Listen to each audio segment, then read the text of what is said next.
नमस्कार. आज मी बनवले आहे यात्रे-जत्रेमध्ये ज्या पद्धतीने चिकन थाळी बनवली जाते त्या पद्धतीचं चिकन. यासाठी मी 1 किलो चिकन घेतलं आहे. यामध्ये खडे मीठ टाकून घेतली आहे, हळद आणि धना पावडर टाकून घेतलेली आहे. हे आपल्याला अर्धा तास चांगलं मुरवत ठेवायचं आहे.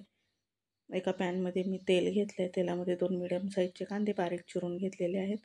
ते टाकून घ्यायचे. कांदा फक्त परतून घ्यायचा आहे, शिजू द्यायचा नाही आहे किंवा लालही होऊ द्यायचा नाही आहे. आता यामध्ये जे आपण मुरवत ठेवलेलं चिकन आहे ते टाकून घेऊयात. चिकन निदान 5-6 मिनटं चांगलं परतून घ्यायचं आहे व त्यानंतर याच्यावरती झाकण ठेवायचं आहे. झाकणामध्ये पाणी ठेवायचं आहे. पाणी आपल्याला यामध्ये गरमच टाकायचं आहे.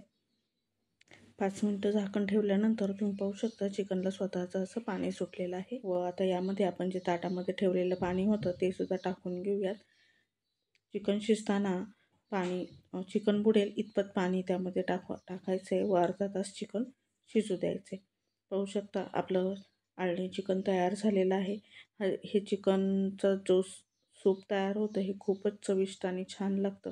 भाताबरोबर मुलांना खूप आवडतं. लहान मुलांना तुम्ही हे सूप म्हणून सुद्धा पाजू शकता किंवा लहान मुलांसाठी मिठाचं चिकन तुम्ही बाजूला काढून ठेवू शकता.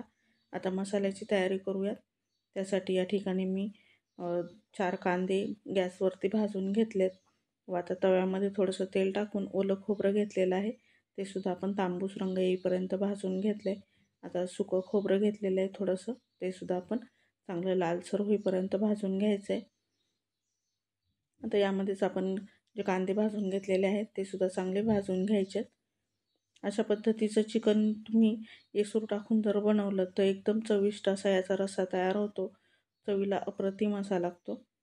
तर तुम्ही नक्की या पद्धतीनं चिकन बनवून पहा.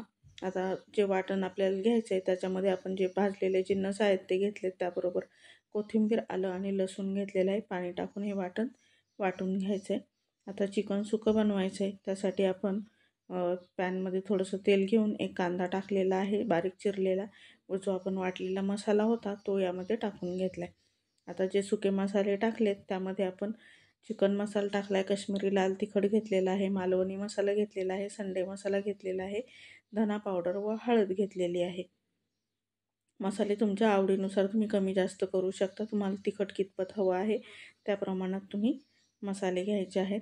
मसाला जळू नये म्हणून आपण थोडंसं चिकनचा रस्सा टाकून आपण हे मसाले शिजवून घेतलेत व त्यानंतर आपण यामध्ये चिकन सुकं बनवण्यासाठी चिकनचे पीस आपण यामध्ये टाकून घेतलेले आहेत. आता आवश्यकता भासली तरच मीठ टाकायचं आहे, नाहीतर आपण चिकन शिजवताना भरपूर मीठ टाकलेलं होतं त्यामुळे मीठ टाकायची गरज भासत नाही. रस्सा पूर्ण आटल्यानंतर कोथिंबीर टाकायची. आपलं चिकन सुकं तयार झालेलं आहे. आता जो चिकनचा रस्सा बनवायचा आहे त्यासाठी दुसऱ्या पॅनमध्ये मी तेल घेतलं. त्याच्यामध्ये तमालपत्र, दालचिनी व आपण जो वाटलेला मसाला आहे तो टाकून चांगला परतून घेतला आहे. आता यामध्ये जे सुके मसाले टाकायचे त्यामध्ये पुन्हा आपण चिकन मसाला, काश्मीरी लाल तिखट, मालवणी मसाला, संडे मसाला, धना पावडर व हळद टाकून घेतलेली आहे.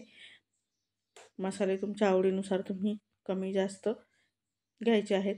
फक्त संडे मसाला आहे तो आपल्याला थोडासा कमी घ्यायचा आहे.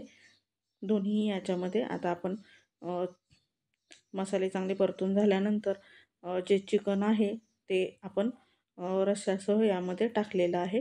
आता यामध्ये आपल्याला येसूर टाकायचं आहे तर येसूर पाण्यामध्ये कालवून आपण या रस्स्यामध्ये टाकून द्यायचा. त्यामुळे रस्स्याला एक छान असा थिकनेसपणा येतो व त्याचा स्वादसुद्धा खूप छान येतो. रस्सा एकदम चविष्ट असा बनतो. शिजल्यानंतर साधारण 10 मिनटं शिजू द्यायचा आहे. कोथिंबीर टाकून खायला घ्यायचे. बाजरीची भाकरीबरोबर हा चिकन रस्सा खूपच छान लागतो. भातही केलेला होता. रेसिपी आवडल्यास लाईक करा, शेअर करा, सबस्क्राईब